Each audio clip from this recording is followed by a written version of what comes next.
पहले मैं पूरा क्यों फिर ऐसा कर लो, ठीक है।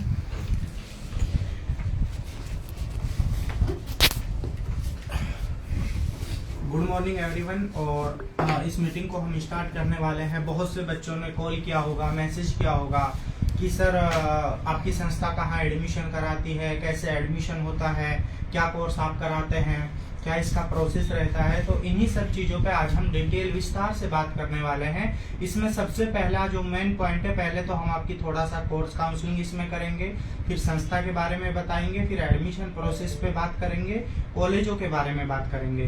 तो इस मीटिंग को टाइम वेस्ट किए बिना इंतजार के इसमें आप अपने पेरेंट्स को भी साथ में रखिएगा, सुनाइएगा, ताकि उनको अच्छा लगेगा कि किस संस्था के साथ जुड़कर आप पढ़ना चाह रहे हैं। आपके मम्मी हो, भाई हो, कोई भी हो, इस मीटिंग में आप सभी पर्सन को ज्वाइन कर सकते हैं। और इस मीटिंग को हम स्टार्ट करने वाले हैं, क्योंकि इसमें एक सबसे पहली जो बात है कि हम आपको एक बेहतर करियर काउंसलिंग इसमें देने वाले हैं। कैमरा सेट कर लो।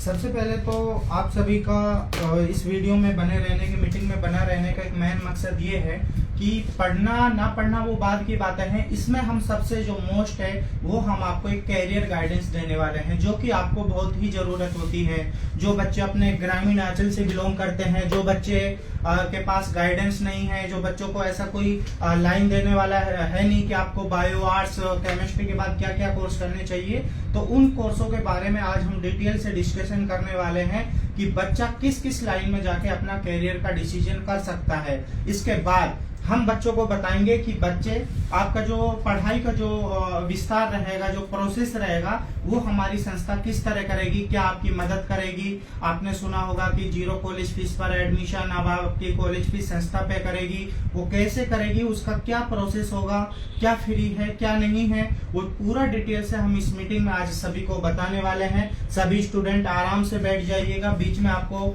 डिस्टर्ब नहीं होना है। बाहर की दुनिया से एक अपना बंद कमरे में आराम से बैठ के मात्र 30 से 40 मिनट आपको सुनना है। इसमें मैं सारी चीज पे, सारी प्रोसेस पे आपसे बात करूंगा। सबसे पहले तो हम आपकी कोर्स काउंसलिंग कर लेते हैं। कोर्स काउंसलिंग में सबसे पहले हम लेके चलते हैं आर्ट सब्जेक्ट को, कि जिन बच्चों ने आर्ट सब्जेक्ट से 12th पास आउट कर लिया है, वो बच्चा किस किस फील्ड में जाके अपना कैरियर बना सकता है। क्योंकि आर्ट्स वाले के पास ज्यादा कैरियर ऑप्शन होते नहीं है। वो ये सोच के चलता है कि या तो मैं बीए कर सकता हूँ, या फिर मैं बीए के बाद कोई कोचिंग कर सकता हूँ, कंपटीशन कर सकता हूँ। हम इस बच्चे के पास कहेंगे कि शायद आपके पास इतने कोर्स के ऑप्शन हैं, इतने प्रोफेशनल डिग्री, डिप्लोमा आप कर सकते हैं कि उनको करने के बाद शायद आपका कोई बेरोजगारी में नाम ना आए। तो हम आर्ट्स वाले सब्जेक्ट को सबसे पहले बताना जरूरी समझेंगे कि आप बीएचएम कर सकते हो, बैचलर होटल मैनेजमेंट। ये 3 से 4 साल की डिग्री होती है। इसको करने के बाद जितने भी 3 स्टार 5 स्टार होटल होते हैं, उसमें अपना इंटरव्यू दे सकता है, जॉब प्राप्त कर सकता है। इसमें कैंपस प्लेसमेंट भी मिलता है। पहला ऑप्शन ये हो गया। अभी हम स्मार्ट स्किल की, एसएसजी एजुकेशन की कोई बात नहीं कर रहे हैं। सबसे पहले हम आपकी कैरियर काउंसलिंग कर रहे हैं, कोर्स काउंसलिंग कर रहे हैं कि किस किस फील्ड में आप अपना कैरियर बना सकते हैं। सबसे पहले आर्ट्स वाले को लिया, जिसमें बीएचएम का ऑप्शन उसके पास मिलता है। सेकंड मिलता है फैशन डिजाइनिंग। फैशन डिजाइनिंग क्या होता है कि जितने भी अपनी आर्ट्स होती हैं, कला होती हैं, जितने भी हम कपड़े पहनते हैं, एसेसरीज पहनते हैं, उनको डिजाइन कौन करता है, वो फैशन डिजाइनर होते हैं। इसके बाद आप बीएफए कर सकते हो, बैचलर फाइन आर्ट। जितनी भी अपनी कला होती है, कला जैसे बोले तो डिजिटली कोई कला है, किसी थंबनेल बनाना, वीडियो की एडिटिंग करना, ये बीएफए के अंदर सिखाया जाता है, बैचलर फाइन आर्ट के अंदर, ठीक है। इसके बाद आता है BJMC, bachelor journalist mass communication. इस कोर्स को करने के बाद आप पत्रकारिता में जा सकते हैं, अपना न्यूज चैनल बना सकते हैं। अगर आप अच्छा बोल सकते हैं तो इसमें आप अच्छा कैरियर अपना बना सकते हैं। इसके बाद आता है बीए एलएलबी। आप सिंपल बीए नहीं करके आप बीए एलएलबी कोर्स की तरफ जाएं। दोनों डिग्री वैसे तो 3-3 साल की है, जब आप इसको कंबाइंड करेंगे तो दोनों डिग्री 5 साल में आपकी कंप्लीट हो जाएगी, ठीक है।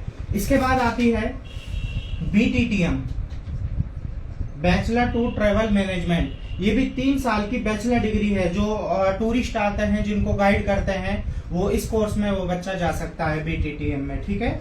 और इसके बाद आता है BBA, बैचलर बिजनेस एडमिनिस्ट्रेशन, बच्चा इस लाइन में भी जा सकता है, बिजनेस लाइन में, फाइनेंस में, मार्केटिंग में, HR में अगर इंटरेस्ट रखता है। और इसके बाद BCA में क्या होता है, बैचलर कंप्यूटर एप्लीकेशन। इस कोर्स को 3 साल का कोर्स है और इसमें जो नया अपडेट आया है वो ये आया है कि बच्चा BCA को AI आर्टिफिशियल इंटेलिजेंस में भी कर सकता है, डाटा साइंस में भी कर सकता है और साइबर सिक्योरिटी में भी कर सकता है। तो बच्चा को BCA करने के बाद बहुत ही अच्छा कैरियर ऑप्शन मिल जाता है। इन सभी को बैचलर करने के बाद बच्चा मास्टर भी कर सकता है, जैसे BCA में MCA कर सकता है, BBA में MBA कर सकता है, BTTM MTTM कर सकता है, LLB LLB के बाद LLM कर सकता है, इसमें मास्टर जर्नल मास कम्युनिकेशन कर सकता है, इसमें भी मास्टर होता है, BSc में भी है, होटल मैनेजमेंट में भी मास्टर है, ठीक है। तो इन कोर्सों को करने के बाद शायद आप का जो नाम है वो बेरोजगारी में ना आए। अगर आप अच्छा पढ़ाई करते हैं, अच्छा कॉलेज का सिलेक्शन करते हैं, कैरियर का चुनाव करते हैं, तो कहीं ना कहीं आपका लाइफ सेट हो ही जाएगा, ठीक है। तो आप सभी आर्ट्स वाले बच्चे से मैं आग्रह कर रहा हूँ कि आप BA कोर्स की तरफ ना जाएं, BA को कंबाइंड करके चलिए, BLLB कर लीजिए, BCA करिए, BBA करिए। ऐसे बहुत से कैरियर ऑप्शन आपके सामने हैं और ये कैरियर ऑप्शन जो है, अभी जब आप संस्था में रजिस्ट्रेशन करेंगे आगे पढ़ने के लिए, तो ये कोर्स काउंसलिंग आपका वहां काउंसलिंग में भी किया जाएगा कि अभी आप अपने डिसीजन में किसी कोर्स का चुनाव नहीं कर पा रहे हैं, तो ये मौका आपको काउंसलिंग में भी चुनाव का मिलेगा, ठीक है। सेकंड हम बात करते हैं कॉमर्स की। कॉमर्स सब्जेक्ट करने के बाद, कॉमर्स 12th पास आउट अगर आपने किया है, तो एक तो आप BCom की तरफ जा सकते हैं या फिर आप BBA की तरफ जा सकते हैं। और मोस्टली सारे कोर्स आर्ट्स वाले जो हैं वो बच्चा कॉमर्स वाला भी कर सकता है, जैसे होटल मैनेजमेंट करना चाहे कर सकता है, BCA कर सकता है, फैशन डिजाइनिंग कर सकता है। कॉमर्स वाला आर्ट्स वाले कोर्स सारे कर सकता है। इनको करने के बाद MCom कर सकता है या MBA कर सकता है या BCom MBA भी बच्चा कर सकता है। इसके बाद ज्यादा कैरियर का ऑप्शन नहीं होते हैं क्योंकि बिजनेस लाइन के कोर्स होते हैं कॉमर्स। इसके बाद हम बात करते हैं मैथ। जिन बच्चों ने 12th मैथ से की है वो बच्चा किस किस फील्ड में अपना कैरियर बना सकता है। सबसे फर्स्ट आता है BSc एग्रीकल्चर। इस कोर्स को करने के बाद 4 साल का ये बैचलर डिग्री है। 4 साल की बैचलर डिग्री करने के बाद बच्चा अपना सीड्स, फर्टिलाइजर, केमिकल का जो है 3 तो इसमें आपको लाइसेंस प्राप्त हो जाएंगे। किसी को शॉप खोलनी है, दुकान खोलनी है, जैसे D फार्मा, B फार्मा में लाइसेंस मिलता है फार्मेसी का, ऐसे ही 3 लाइसेंस इसमें एग्रीकल्चर के मिलते हैं। एक आप बीज की दुकान कर सकते हैं, एक आप केमिकल की कर सकते हैं, एक आप यूरिया, DAP वगैरह जो उर्वरक खाद होते हैं, आप उनके 3 लाइसेंस इसमें आपको मिलते हैं जो कि परमानेंट होते हैं, ठीक है। इसको करने के बाद इसमें जो है एग्रीकल्चर का मतलब आप ये मत समझिएगा कि खेती बाड़ी ही आपको करना है, ऐसा नहीं है। जितनी भी एग्रीकल्चर में आज के समय में रिसर्च आ रही है वो सारे जो एग्रीकल्चर के मास्टर की हैं, PhD की हैं, जो साइंटिस्ट हैं, वही BSc एग्रीकल्चर को डेवलप कर रहे हैं। ग्राम सेवक की इसमें पोस्ट निकलती है, शुगर मिल इंस्पेक्टर की इसमें पोस्ट निकलती है, UPSC IPS, इसमें सारी पोस्ट आती है BSc एग्रीकल्चर के अंतर्गत। इस कोर्स में करने के बाद आपके पास इतने जॉब कैरियर ऑप्शन है कि शायद आप बेरोजगारी में आपका नाम नहीं आएगा। इतनी हजारों क्या करोड़ों कंपनियां चल रही हैं, खाद की हैं, बीज की हैं, उर्वरक की हैं, कि जिनको डिग्री होल्डर चाहिए। आज का कुछ समय पहले BSc एग्रीकल्चर कोर्स को लोग नहीं जानते थे, नहीं करते थे, लेकिन फिर भी चलन था, फिर भी दवा बन रही थी, बीज बन रहा था। लेकिन अब इन कंपनियों को अपने आप को डेवलप करने के लिए डिग्री होल्डर की जरूरत है। तो आप इस कोर्स की तरफ जाएंगे तो आपके पास बेस्ट कैरियर ऑप्शन रहेगा। सेकंड, ये फार्मेसी में जा सकता है, D pharma, B pharma, pharm D क्या होता है अभी सुना नहीं है, मैं इसके बारे में बताऊंगा। D pharma diploma in pharmacy, B pharma bachelor pharmacy है। डिप्लोमा 2 साल का है, बैचलर 4 साल का है और फार्म डी 6 साल का है।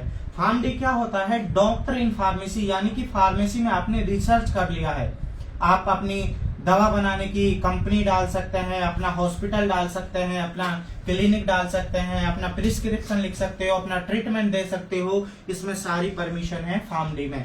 लेकिन जो फार्मासिस्ट होते हैं बैचलर डिप्लोमा, इनको एक लाइसेंस प्राप्त होता है, अपना मेडिकल शॉप खोल सकते हैं, किसी भी एयरपोर्ट पे फार्मासिस्ट की जॉब निकलती है, रेलवे में निकलती है, आर्मी में निकलती है, पुलिस में निकलती है, सभी जगह फार्मासिस्ट की जॉब अलग अलग से निकलती है, हॉस्पिटल में निकलती है, हर हॉस्पिटल में आजकल फार्मासिस्ट का अलग ही कैबिन हो जा रहा है। ठीक है, इस कोर्सों को करने के बाद आप अच्छा कैरियर ऑप्शन अपना बना सकते हैं। इसके बाद आती है sir engineering course. Engineering course में पहला हम करते हैं बीटेक सीएस की बात।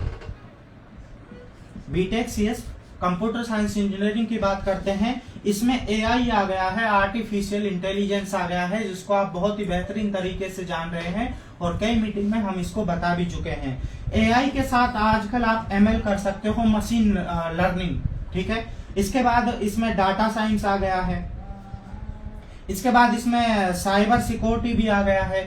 ठीक है, ये बीटेक सीएस की ब्रांच है। एआई से करो, डाटा साइंस से करो, साइबर सिक्योरिटी से करो, मैकेनिकल इंजीनियरिंग को आप भी जान रहे हैं, सिविल को आप भी जान रहे हैं, इलेक्ट्रिकल इंजीनियरिंग को आप भी जान रहे हैं। ये कोर्स ऑप्शन हमारे पास है।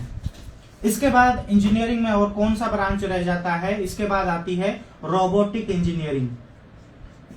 आपने बहुत सी बड़ी बड़ी कंपनियां देखी होंगी या कुछ वीडियो रील देखी होगी कि आजकल जो मानव जो काम करता था कुछ दिन पहले, कुछ साल पहले, उसको रोबोट करने लगे हैं। अब रोबोट एक मशीन है और कभी ना कभी वो भी खराब होती है या उसको बनाया जाता है, कोई टेक्निकल इशू आ जाता है, तो इसके जो रोबोटिक इंजीनियर होते हैं इसको वही चेक करते हैं, वही मैनेजमेंट करते हैं, इसका वही देखरेख करते हैं। तो आप रोबोटिक इंजीनियरिंग की तरफ भी अपना कैरियर बना सकते हैं। ये कोर्स मैं वही बता रहा हूं जो हमारी संस्था के माध्यम से होने वाले हैं, जिनको हमारी संस्था कराएगी, वही कोर्सों के बारे में मैं आपसे डिस्कशन अभी कर रहा हूं। रोबोटिक इंजीनियरिंग आपका हो जाएगा। फिर आता है एरोनॉटिकल इंजीनियरिंग। एरोनॉटिकल इंजीनियरिंग क्या होता है? आपने हवाई जहाज देखा होगा, जितने भी विमान होते हैं उन विमान के इंजीनियर जो होते हैं, टेक्नीशियन जो होते हैं, जो उनका चेक करते हैं कोई इशू तो नहीं है, कोई टेक्निकल इशू तो नहीं है, जो उनकी रेंज कवर करते हैं, वो एरोनॉटिकल इंजीनियरिंग है। ये सारे 4 साल के जितने भी इंजीनियरिंग कोर्स है सभी 4 साल की बैचलर डिग्रियां हैं। अगर किसी ने डिप्लोमा किया है तो उसको लेटर एंट्री मिल जाएगा, अगर सेम ब्रांच से करेगा तो उनका जो 4 साल का कोर्स है वो 3 ईयर में कंप्लीट हो जाएगा। तो बीटेक वाले बच्चे के पास मोस्टली तो इंजीनियरिंग लाइन है, फार्मेसी लाइन भी जा सकता है, और ये बच्चा अगर थोड़ा कम समय है बीबीए भी कर सकता है, बीसीए भी कर सकता है। मतलब मैथ वाला बच्चा आर्ट्स लाइन के जो कोर्स मैंने बताए थे वो सभी कोर्स कर सकता है। इसके बाद हम बात करते हैं बायोलॉजी सब्जेक्ट पर, कि जो बच्चा बायोलॉजी से 12th कर लिया है और ये ऑलराउंडर बच्चा होता है, मोस्टली बच्चा बायोलॉजी से ही 12th कर रहा है आजकल। अब इस बच्चे को करने के बाद इसके पास क्या क्या ऑप्शन रहते हैं? जैसा कि हमने बीएससी एग्रीकल्चर का बताया, ये बच्चा बीएससी एग्रीकल्चर में जा सकता है, ये बच्चा फार्मेसी में जा सकता है, ये बच्चा नर्सिंग में जा सकता है। अब नर्सिंग में जो मेन चीज आती है वो आती है एनएम आती है, जीएनएम आती है, इसके बाद आती है बीएससी नर्सिंग, इसके बाद आती है पोस्ट बीएससी नर्सिंग जीएनएम के बाद। ठीक है, बाकी तो मास्टर भी चलता है सभी में, ये डिप्लोमा है, ये बैचलर है, इसके बाद मास्टर आती है। अब इन कोर्सों के बारे में हम डिटेल से डिस्कशन करने वाले हैं। वीडियो को बहुत ही ध्यान से बच्चे सुनना, क्योंकि आज तक आप वो मांगते हैं जो आपने अपने समाज में सुना है, सर मुझे बीएससी नर्सिंग करना है, लेकिन एक्चुअल अगर डेफिनेशन पूछे कि बीएससी नर्सिंग में होता क्या है, क्या आपका कैरियर है, बच्चे को कुछ नहीं पता है। अगर हम बच्चे से पूछना चाहें कि बच्चे आपको अगर एक्सरे सोनोग्राफी का कोर्स करना है तो कौन सा करना पड़ेगा, बच्चे अगर आपको आंख का डॉक्टर बनना है तो कौन सा कोर्स करना पड़ेगा, नहीं पता है। अगर दिल का डॉक्टर बनना है कौन सा कोर्स करना पड़ेगा, नहीं पता है बच्चे को। Nursing, GNM, D pharma, B pharma, इन कोर्सों के बारे में बच्चा जान रहा है क्योंकि उस बच्चे ने अपने समाज में इन कोर्सों के बारे में सुना है। ठीक है, तो हम इस पर डिटेल से डिस्कशन कर लेते हैं। D pharma, B pharma, M pharma और फार्म डी। इन कोर्सों के बारे में मैंने बताया, डिप्लोमा है, बैचलर है, मास्टर है और ये फार्म डी है। ये सारे 12th बेस पे होता है। ये 12th पे होता है, ये 12th पे होता है, ये बैचलर पे होता है। फार्म डी डायरेक्ट एडमिशन है, 12th के बाद आप कर सकते हो। आप फार्मेसी, डॉक्टर इन फार्मेसी इसमें बन जाएंगे, ठीक है। इसके बाद हम बात करते हैं बीपीटी। ये क्या है? 4 साल का बैचलर डिग्री है, फिजियोथेरेपी है। हमारे शरीर में अकड़न आ जाती है, जकड़न आ जाती है, नस ब्लॉक हो जाती है, तो उनका जो ट्रीटमेंट है वो कौन करते हैं? वो थेरेपी वाले करते हैं। और थेरेपी में क्या होता है, मानो हमारा हाथ में मोच आ गई है, हाथ उतर गया है, तो इसको दवा से इसका दर्द बंद किया जा सकता है, लेकिन दवा से इस हाथ को सेट नहीं किया जा सकता। अब इस हाथ को, मानो इसमें मोच आ गई है, इसमें ये हाथ उतर गया है, तो इसको एक्सरसाइज की जरूरत होती है, जो कि बीपीटी फिजियोथेरेपी वाले करते हैं। जैसे आजकल कमर दर्द होने लगा है, जोड़ों में दर्द होने लगा है, गर्दन में दर्द होने लगा है, कहीं से कोई सूजन आ रही है, नस ब्लॉक हो जा रही है, ये आम बीमारी है जिनको थेरेपी द्वारा ट्रीटमेंट किया जाता है, लेजर द्वारा ट्रीटमेंट किया जाता है, बिना दवा के एक्सरसाइज से ट्रीटमेंट किया जाता है। ये बैचलर डिग्री है और ये एक डॉक्टर डिग्री है। नाम के आगे इस डिग्री को करने के बाद आपका डॉक्टर लग जाता है। इसमें आप अपने स्वयं का क्लिनिक, हॉस्पिटल, चिकित्सा चला सकते हैं, ये आपको इसमें परमिशन है। बीपीटी करने के बाद इसमें आप एमपीटी कर सकते हैं, मास्टर डिग्री भी कर सकते हैं, जो कि आपकी 2 साल की होगी, ठीक है। इसके बाद आती है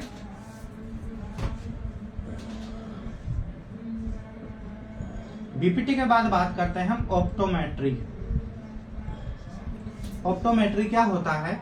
जो हमारे आंखों के जो डॉक्टर होते हैं, अब उन डॉक्टर की बात नहीं करेंगे कि जो आंखों का ऑपरेशन करता है, हमारे जो आंखों के जो टेक्नीशियन होते हैं, जो आंखों की जांच करते हैं कि क्या बीमारी है और इसका रीजन क्या है और इसको कैसे जांच करते हैं, ये ऑप्टोमेट्री वाला इसकी जांच करता है। ये भी 4 साल की बैचलर डिग्री है। नाम के आगे डॉक्टर लग जाएगा। आप खुद का क्लिनिक, हॉस्पिटल इसमें चला सकते हैं, इसमें आप मास्टर भी कर सकते हैं। और ऑप्टोमेट्री में एक चीज और है, जैसा कि आप कभी भी गए होंगे किसी डॉक्टर के पास, तो स्टार्टिंग में जब आप जाते हैं तो रिसेप्शन पे ही आपको 400-500 रुपए की पर्ची काट दी जाती है। ये वही ऑप्टोमेट्री के होते हैं जिन्होंने बैचलर किया है, मास्टर किया है। तो आप इन कोर्सों में जाके आप भी अपना कैरियर ऑप्शन का चुनाव कर सकते हैं। इस कोर्सों को करने के बाद क्या बेनिफिट है वो हम एक लास्ट में डिस्कशन करने वाले हैं इस पे। इसके बाद आता है ओटीटी। ओटीटी क्या होता है? Operation theatre technician. ये 3 साल की बैचलर डिग्री है। जो एमबीबीएस डॉक्टर ऑपरेशन करते हैं, जिनके साथ वो असिस्टेंट होते हैं, जो उनकी देखरेख करते हैं या उनका चीरा लगाते हैं, टांका लगाते हैं, जो कि एमबीबीएस डॉक्टर की गाइडेंस पे सर्जरी करते हैं, वो ओटीटी होते हैं, ऑपरेशन थिएटर टेक्नीशियन। इनकी इतनी पावर होती है कि शायद एक डॉक्टर से कम नहीं है ओटी वाला, ठीक है। इसके बाद एटी आता है। एटी क्या होता है? एनेस्थीसिया टेक्नीशियन होता है, यानी कि किसी मरीज को बेहोश करना है, सुन करना है, ऑपरेशन से पहले, मानो उसके हाथ का ऑपरेशन होना है, अब इसकी बॉडी को सुन करना है या इसके हाथ को सुन करना है या इसको पूरा बेहोश करना है, तो ये जो करते हैं ये एटी वाले करते हैं, ऑपरेशन जो एनेस्थीसिया टेक्नीशियन होते हैं, ठीक है। तो ये भी 3 साल की बैचलर डिग्री है। और एक बात और है, इन दोनों कोर्स कंबाइंड हो जाते हैं, 3 साल की 2 डिग्री, दोनों डिग्रियां 3 साल में आपकी कंप्लीट हो जाएगी। ये दोनों कोर्स कंबाइंड भी हो जाते हैं, यानी कि 3 साल में आपके पास 2 डिग्री आएगी, एक ऑपरेशन थिएटर टेक्नीशियन की, एक बीएससी एनेस्थीसिया की, ठीक है। तो इसके बाद हम बात करते हैं कार्डियोलॉजी। जो हमारी हार्ट संबंधी जितनी भी बीमारी होती हैं, जिनकी जांचें की जाती है, जो जिनका जो डॉक्टर होते हैं, कार्डियोलॉजिस्ट जिन्हें हम बोलते हैं, कि हार्ट संबंधी जो हमारे जैसे आजकल छोटे बच्चों के हार्ट में अब छेद होने लग गया है, या फिर कोई नस ब्लॉक हो गई है, या शरीर में कोई दुख है, या मोस्टली कोई ब्लड की वेसल्स काम नहीं कर रही है, ये जितने भी कार्डियोलॉजी होते हैं, ये भी एक डॉक्टर डिग्री है, जो कि एक 3 साल की ये भी एक कोर्स है, ठीक है। इसके बाद डीएमएलटी भी बच्चा कर सकता है और बीएमएलटी भी कर सकता है, डिप्लोमा मेडिकल लैब टेक्नीशियन और बैचलर मेडिकल लैब टेक्नीशियन, इसको बीएससी एमएलटी भी बोलते हैं, ठीक है। इसको बीएमएलएस भी बोलते हैं, जो मेडिकल लैब वाले होते हैं। बैचलर भी होती है 4 साल 3 साल की होती है। इसके बाद इसमें मास्टर भी कर सकता है, मास्टर इसमें 2 साल की होती है, ठीक है। ये सभी कोर्सों के बारे में हमने आपको बताया। इसके बाद में आती है BSc forensic science. BSc forensic science क्या होता है, एक छोटा सा एग्जांपल लेके चले। आपने क्राइम पेट्रोल दस्तक देखा होगा, आपने सीआईडी देखा होगा। इन दोनों में क्या होता है कि बताया जाता है कि किसी ने कोई क्राइम कर दिया तो उसको बाल से पता करना, उसके फिंगर से पता करना कि इसका क्रिमिनल कौन है, तो उसका डीएनए टेस्ट किया जाता है, ठीक है। तो बीएससी फॉरेंसिक साइंस भी 3 साल की बैचलर डिग्री है और इसमें गवर्नमेंट जॉब बहुत ज्यादा आने वाली है। आजकल एक वैकेंसी और आने वाली कि हर एक चौकी में, हर एक थाने में एक बीएससी फॉरेंसिक साइंस की पोस्ट निकलेगी ही निकलेगी। तो जितनी भी सीबीआई की जांचें होती हैं उसमें फॉरेंसिक साइंस साथ में होते हैं। तो ये कोर्स भी आप करके अपना कैरियर का डिसीजन आप चुनाव कर सकते हैं। इसके बाद आती है मेडिकल माइक्रोबायोलॉजी। मेडिकल माइक्रोबायोलॉजी में क्या होता है, जितनी भी अपनी दवा का निर्माण होता है उससे पहले उनकी सूक्ष्मदर्शी द्वारा जांचें की जाती हैं कि किस दवा में कौन सा केमिकल है, कौन सा रसायन है, कौन से रसायन से कौन सी दवा तैयार की जा सकती है। जहां से दवा का बेस स्टार्ट होता है इसको मेडिकल माइक्रोबायोलॉजी वाला कर सकता है। जितनी भी रिसर्च कंपनियां हैं, जितनी भी दवा बना रही हैं, वो कंपनियों के पास इनका अच्छा कैरियर ऑप्शन होता है, अच्छा सैलरी पैकेज होता है। आप मेडिकल माइक्रोबायोलॉजी की तरफ भी इसमें जा सकते हैं, ठीक है। इसके बाद आता है रेडियोलॉजी। जितने भी अपने शरीर के एक्सरे होते हैं, सोनोग्राफी होते हैं, वो रेडियोलॉजिस्ट करते हैं और ये 3 साल की बैचलर डिग्री है, ठीक है। इनको करने के बाद मोस्टली मैं ये सजेशन करूंगा कि ये गर्ल्स को करने चाहिए। बॉयज करिए, बहुत बुरी बात नहीं है। ये 4 साल का है। इसको करने के बाद, रेडियोलॉजिस्ट करने के बाद आपके पास जो कैरियर का ऑप्शन रहेगा, अगर इसको गर्ल्स करती हैं, क्योंकि गर्ल्स में क्या होता है, जब प्रेगनेंसी के दौरान जब वो अपनी एक्सरे सोनोग्राफी कराने चाहती है तो वहां पे जो स्टाफ मिलता है वो मेल मिलता है मोस्टली।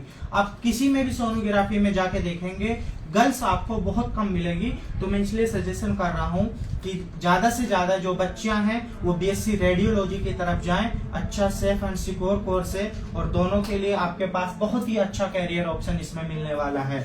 अब जो आप मेन जो चीज लेके घूम रहे हैं, बीएससी नर्सिंग, जीएनएम, एएनएम, ठीक है। ये तीनों नर्सिंग डिपार्टमेंट के, ये कोई डॉक्टर कोर्स नहीं है, ये कोई डॉक्टर डिग्री नहीं है, ये ओनली एक कंपाउंडर कोर्स है। कंपाउंडर का मतलब आप भी जानते हैं कि जैसा उसको ऑर्डर दिया गया, बताया गया, वो वही काम करेगा, ठीक है। कि किसी को इंजेक्शन देना है, किसी को ड्रिप लगाना है, किसी का बीपी मेजरमेंट करना है, या इसको कब इसको दवा देनी है, इसका रिकॉर्ड तैयार रखना, ठीक है। तो इन कोर्सों को करने के बाद आपको एज ए कंपाउंडर वर्किंग करेंगे।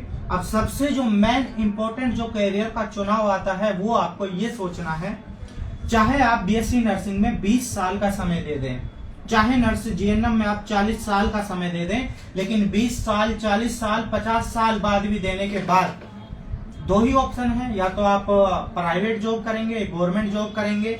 प्राइवेट करेंगे तो सैलरी पैकेज आप एक बार पता कर लीजिए, 8,000, 10,000, 12,000, 15,000, कोई ज्यादा एक्सपीरियंस है तो 20,000, 25,000 भी है, कोई ज्यादा खास और अच्छा हॉस्पिटल में मिल जा रहा है। लेकिन जीएनएम, नर्सिंग, एएनएम वाले आजकल घर घर हो गए हैं सर, ठीक है। इतनी वैकेंसी नहीं है जितने लोगों ने इसको पास कर लिया है। इसको 20 साल, 40 साल का अगर समय भी आप दे देते हैं, लेकिन 20 साल बाद आपको जॉब से निकाला जा रहा है या छोड़ा जा रहा है, तो आपके अंदर एक काबिलियत होनी चाहिए थी कि आपके पास इतना 20 साल का एक्सपीरियंस है, 5 साल का एक्सपीरियंस है, 10 साल का एक्सपीरियंस है, कि इस एक्सपीरियंस के बलबूते आपको कोई अपना खुद का क्लिनिक या चिकित्सा चलाने की परमिशन होती। लेकिन ऐसा कुछ नहीं है। इन कोर्स को करने के बाद चाहे आप 40 साल का समय दे दें, 50 साल इस काम को कर लें, लेकिन कभी भी आप ना दवा का प्रिस्क्रिप्शन लिख सकते हैं, ना कोई मेडिकल खोल सकते हैं, ना कोई क्लिनिक खोल सकते हैं, ना कोई हॉस्पिटल खोल सकते हैं। ये सबसे इसका बैड इफेक्टिव है, ठीक है। तो जॉब आप ज्यादा समय नहीं कर सकते, जॉब से आपको कब हटा दिया जाए, कब लगा दिया जाए, कम सैलरी दी जाए, आपका मजबूरी रहेगा कि उसको करना, क्योंकि इन कोर्सों को करने के बाद अपने स्वयं का आप कुछ नहीं कर सकते, आप किसी के साथ काम कर सकते हैं जुड़ के। लेकिन इसी के हमने जो अपोजिट में जो बताए थे कोर्स, कि हमने बीपीटी बताया, ऑप्टोमेट्री बताया हमने, और रेडियोलॉजी बताया हमने, बीएमएलटी बताया हमने, बी फार्मा डी फार्मा बताया हमने। इन कोर्सों को करने के बाद ऐसा कैरियर ऑप्शन आपके पास है कि इसमें आप अपने खुद का क्लिनिक, हॉस्पिटल, मेडिकल, चिकित्सा सेंटर, ये आप अपना खुद का चला सकते हैं। मानो आपको 2 साल 4 साल का एक्सपीरियंस अच्छा हो गया, आप फिजियोथेरेपी का खुद का क्लिनिक चलाए, खुद का हॉस्पिटल डाले इसमें मास्टर करके, तो ये सबसे इसमें प्लस पॉइंट आपके सामने है। अब आपको डिसीजन आपको करना है, होने को तो नर्सिंग भी हो रहा है, उसके लिए कहीं एंट्रेंस एग्जाम है, कहीं कट ऑफ है, बेंगलोर में डायरेक्ट एडमिशन है, सेम जीएनएम का है, कहीं परसेंटेज है, कहीं एंट्रेंस एग्जाम लग गया है, कहीं कट ऑफ आ गया है। तो जो गवर्नमेंट का नॉर्म से जहाँ पे जो रूल है, उन कोर्सों को आपको अप्लाई करना पड़ेगा, फॉलो करना पड़ेगा। इसके बाद एक आती है कि जो बच्चे 10th किए हैं या कोई डिप्लोमा करना चाहता है, डिप्लोमा वाला एक तो डीएमएलटी का ऑप्शन हमारे पास है, एक पॉलिटेक्निक हमारे पास है कि जो 10th बेस पे इंजीनियरिंग का डिप्लोमा करना चाहते हैं, पॉलिटेक्निक किसी भी ब्रांच से कर सकते हैं, और साथ ही साथ इसमें पैरामेडिकल का डिप्लोमा भी आप लोग कर सकते हैं। ये ऑप्शन आपके पास रहेगा, ठीक है। इसके बाद हम बात करते हैं पैरामेडिकल कोर्स, हमने बायोलॉजी में सारे क्लियर कर लिए हैं, अब करते हैं मेडिकल कोर्स पर बात। एक तो एमबीबीएस होता है, एक बीडीएस होता है, एक बीएमएस होता है, और एक बीओएमएस होता है, ठीक है, और एक होता है बीएचएमएस। ये कोर्स होते हैं।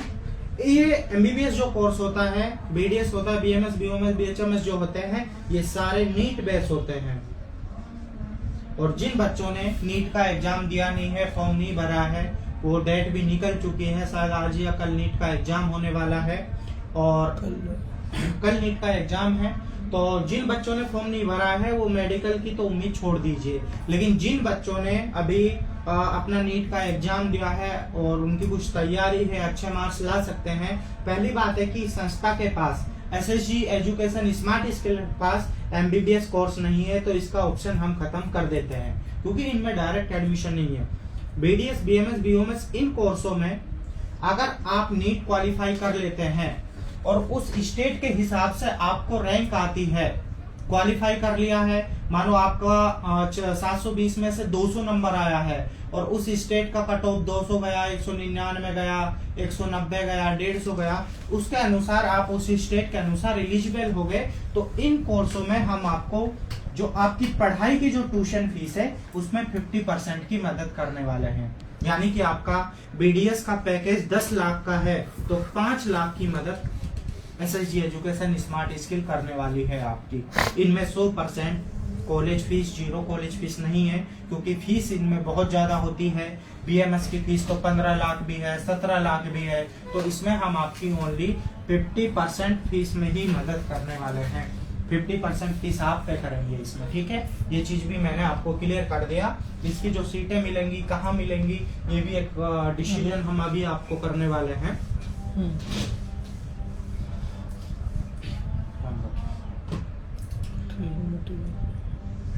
अभी तक हमने आपको कोर्स काउंसलिंग बताया, अब आपने मनी मन में अपना किसी भी कोर्स का एक डिसीजन कॉलेज वाला क्या होगा या चुनाव क्या होगा। अब इसके बाद हम जो बात करते हैं वो करते हैं कि आपका एडमिशन का प्रोसेस क्या रहेगा। सर जी, कॉलेज वाला आया हूँ तो मैं ये लाइव बंद कर रहा हूँ और ये चालू है। बस 5 मिनट। एडमिशन का प्रोसेस क्या होगा ये मैं आपके सामने अभी बताने वाला हूँ। बहुत ही शॉर्ट में मैं इसको खत्म करूंगा, ठीक है। आप बहुत ही ध्यान से इसको सुनिएगा। सबसे पहले हम आपकी क्या क्वेश्चन आ रहा होगा कि सर मुझे कॉलेज कहाँ मिलेगा, ठीक है। आप मेरी फीस कैसे पे करेंगे, ठीक है। मेरा एडमिशन कैसे होगा, मेरा काउंसलिंग कैसे होगा, अब मैं सबसे पहले आपको बताना जरूरी समझूंगा कि आपने अपने लाइन में किसी भी कोर्स का डिसीजन क्या है, किसी भी करियर के लिए चुनाव क्या है, चाहे आप मैथ्स से हो, कॉमर्स से हो, आर्ट्स से हो, ठीक है, बायोलॉजी से हो, तो आपको मानो आप बीटेक कोर्स करना चाह रहे हैं, बीटेक कोर्स आप करना चाह रहे हैं। इस कोर्सों को करने के बाद आपके पास कैसे कैसे संस्था एडमिशन कराएगी, क्या संस्था का एडमिशन का प्रोसेस रहेगा, क्या संस्था मदद करने वाली है, तो इन सभी पे हम डिस्कशन अभी करने वाले हैं। ठीक है, वीडियो में पूरा बना रहिएगा।